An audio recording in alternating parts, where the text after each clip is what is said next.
What we see is that when Lewis saw the historical Christ and the eternal, objective, absolute, real God as the object of his consolable longing, he knew, intuitively, and then with reason, he knew if truth goes, if objective reality goes, if the possibility of knowing goes, joy goes.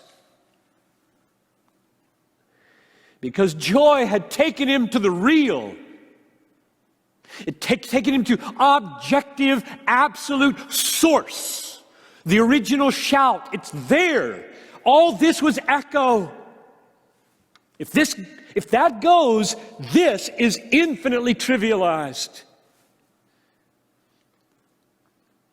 Christ was real. God was real. Truth was real. Here's the way he put the connection. Quote, "There was no doubt that joy was a desire. But a desire is turned not to itself, but to its object. The form of the desired is in the desire. It is the object which makes the desire harsh or sweet, coarse or choice, high or low. It is the object that makes the desire itself desirable or hateful. I have been wrong in supposing that I desired joy itself. Joy itself, considered simply as an event in my own mind, turned out to be of no value at all. All the value lay in that of which joy was the desiring. And that object quite clearly was no state of my own mind or body at all." Now here you see the absolutely crucial link for him between truth and joy. Quote, "Joy itself, considered simply as an event in my own mind, turned out to be of no value at all. All the value laid in that of which joy was the desiring." So you see what is at stake for Lewis in the question of truth. The entire modern world, as he saw it, was moving away from what he was discovering. Namely, that objective, absolute, external, outside of me, reality/truth with a capital T exists. And everything hangs on it that's worth living for. And now we live, 40 years later? He died the same day as John Kennedy. And we live in a sea of postmodern relativism that he could smell and hate it with all his might.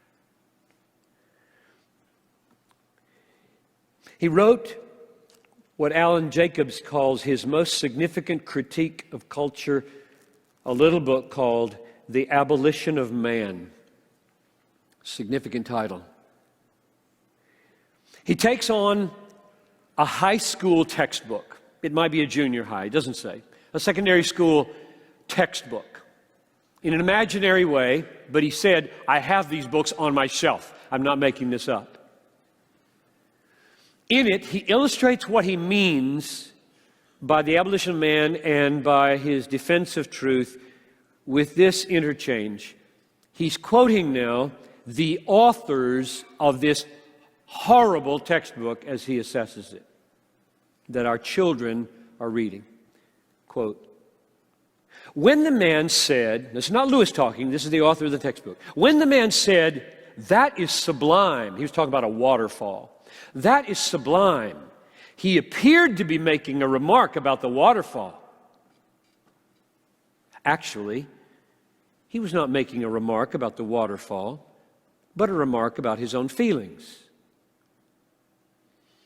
What he was saying was really, I have feelings that I associate in my mind with the word sublime. Or shortly, I have sublime feelings. This confusion is continually present in language as we use it. We appear to be saying something very important about something real. And actually, we are only saying something about our own feelings. End quote from The Abolition of Man. Lewis says, the schoolboy who reads this text will believe two propositions. Firstly, that all sentences containing a predicate of value are statements about the emotional state of the speaker. And two, all such statements are unimportant. That, Lewis says, is the abolition of man. And it's the abolition of man, and it is. He's right. It's the abolition of man in more senses than one. Not only will everything true and beautiful and great be trivialized, just a snip, synapses going off in your brain, that's all it is. When you say, you're a beautiful wife, or you're a faithful son, or this is a magnificent day, or God is faithful, or God is holy. They're just comments about what's going on in here. And everything is absolutely trivialized, and man, for all that man is worth, is destroyed by this epistemology. And so many of you are infected with it. Secondly, there's no resistance to tyrants anymore. Might makes right. If he says he's the best for the country, and he'll use force to prove it, what have you got to say? Except to add your synapses to his synapses, and so much for that debate. Everything is trivialized, and in the end, Lewis says, civilization is over. It will be over. So the abolition of man was his powerful defense of absolute truth. In the end, it wasn't so much for Lewis, I think, emotionally and immediately that civilization is being undone and that all is being trivialized, but that my discovery of joy is over. Joy is over. This universal, powerful, massive experience of an inconsolable longing pointing to something real out there, namely God, is nothing if truth is not real, if God is not real, if there's no objective reality outside of me. So Lewis' fight for truth was a fight for joy. We could take a long time here and ask the question that Sam has been asking about how that relates to the glory of God. And since he gave all those quotes that he got first dibs on, I will pass over them except to underline one sentence that was on the screen this morning. Here it is. This is C.S. Lewis, not Jonathan Edwards. The Scotch catechism says that man's chief end is to glorify God and enjoy Him forever.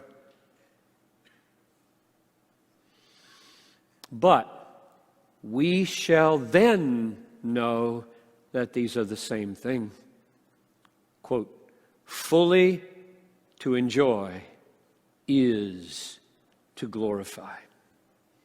In commanding us to glorify, God is inviting us to enjoy Him, close quote. I don't think Lewis ever read Jonathan Edwards.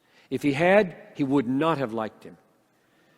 And the reason I say that is because he said that George MacDonald was the teacher he considered most close to the Spirit of Jesus, and had not written a page where he fancied MacDonald had not influenced him. And I know that MacDonald abominates Jonathan Edwards.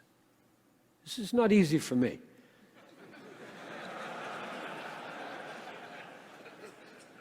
To have the two dead people that have influenced me most outside the Bible, C.S. Lewis and Jonathan Edwards, would not have liked each other.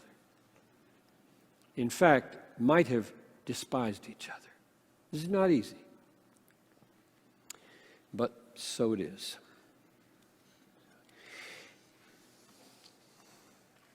The means by which God brought Lewis to himself, namely the inconsolable longing that was delightful to have, called joy, turns out, in view of that quote Sam had on the screen, turns out to be the goal of his Christian life, namely the glory of God. Because by delighting in God, God is glorified. Now, why, in summary, am I still so helped by Lewis when he has made so many mistakes? And my answer is that nobody that I know of put the experience of joy, profoundly analyzed, together with a defense of absolute, objective, outside of me, ultimate truth together like Lewis. Nobody combines the implications of this experience of joy throughout his life with the implications of this razor-sharp, logical, philosophical side of Lewis. Nobody that I've ever read comes close. So what I want to do in the remainder of our time is to give you 6 or 7 practical implications of this combination that have walloped me, shaped me, made me. I met Lewis as a freshman in college in Mere Christianity, and then began to read. I've read almost everything he's written outside the book he called the Oh Hell book, because that's the initials, Oxford History of English Language, OHEL. I've never read that one, although I've got a quote from it here because it's so good. But I've read more of Lewis than any biography I've given in the last 22 years, with the possible exception of Edwards. So he's been with me a long time, and I do not cease to be helped. Why? So I've given you the core why, experience of joy, profoundly analyzed, and the experience of defending truth, absolute, objective, outside of me, meeting together in a way I don't know any other author does. Now, that coming together creates these 6 or 7 things. Number 1, Lewis' pursuit of joy by means of rational defenses of the truth had a liberating effect on me from false dichotomies. He demonstrated for me and convinced me that rigorous, precise, penetrating logic is not inimical to deep, soul-stirring feeling, vivid, lively imagination. He was a romantic rationalist. That's one of the little books I read 40 years ago. I couldn't find it in print anywhere. It's just a little paperback called Lewis, Romantic Rationalist. He combined what almost everybody today assumes are mutually exclusive: rationalism and poetry, cool logic, warm feelings, disciplined prose, free imagination. And in shattering these old stereotypes for me, he freed me to think hard and write poetry, argue for the resurrection and compose a hymn to Christ, smash an argument and hug a friend, demand a definition and use a metaphor. It's a wonderful thing when a great man shows a struggler how to be himself. Number 2,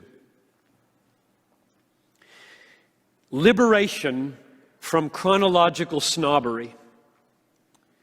Lewis' unwavering commitment to what is true and real and valuable, as opposed to what is trendy and fashionable and current, has been another kind of liberation for me, for which I will thank God to the end of my days.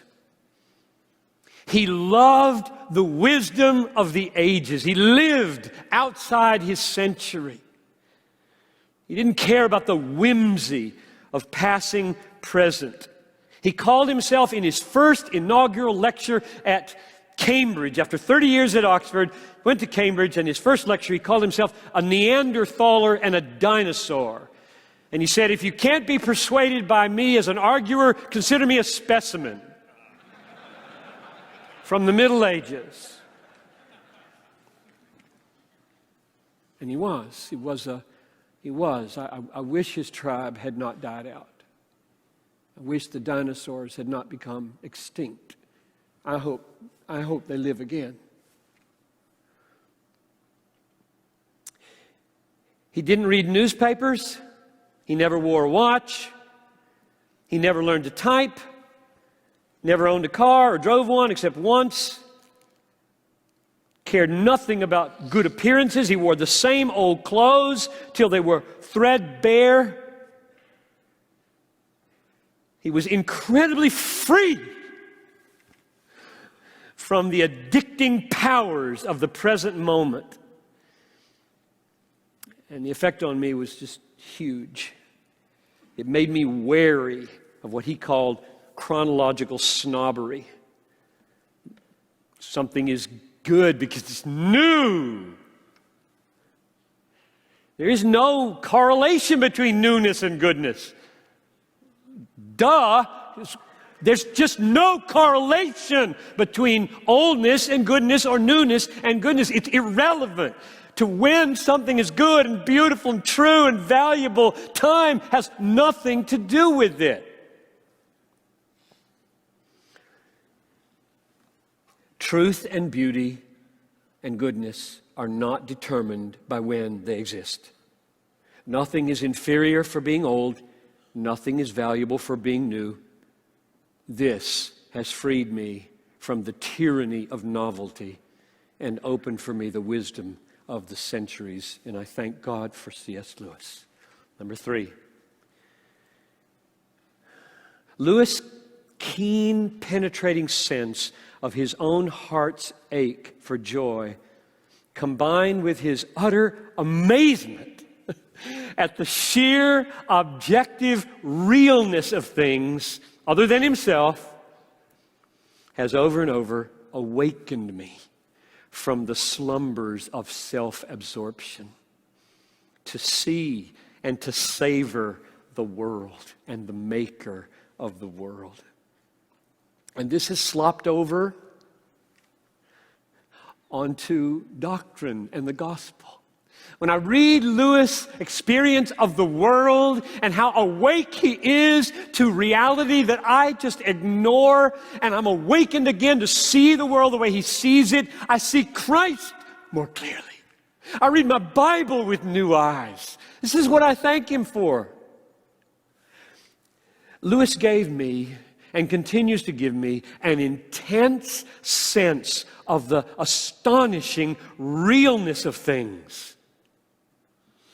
He had the ability to see and to feel what most of us see and don't see.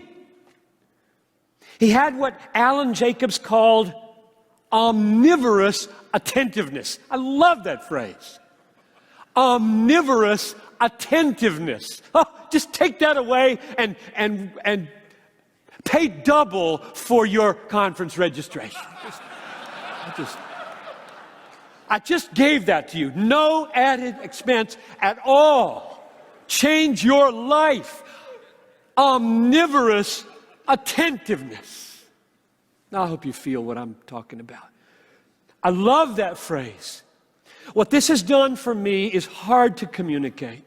To wake up in the morning and be aware of the firmness of the mattress, the warmth of the sun's rays, the sound of the clock ticking or my wife's breathing machine, the coldness of the wooden floor, the wetness of the water in the sink, the sheer being of things, what Lewis called quiddity, Latin for whatness, W-H-A-T-N-E-S-S, the whatness of reality.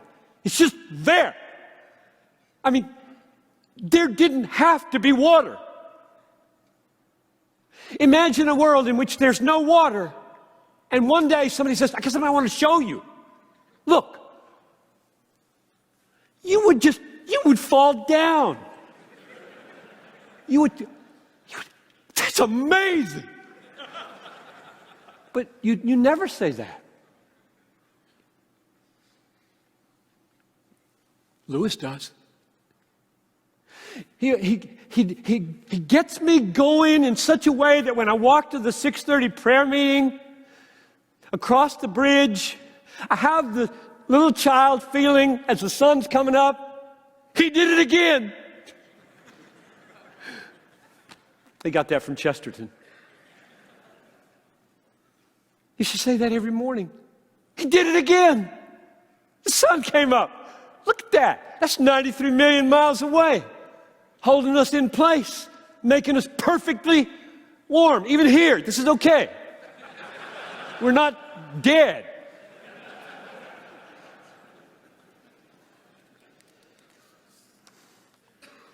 He helped me to become alive to life, to look at the sunrise. He helped me to see what is there in the world, things that if we didn't have them, we would pay $1 million to get them, and having them, ignore. Your eyes, your fingers.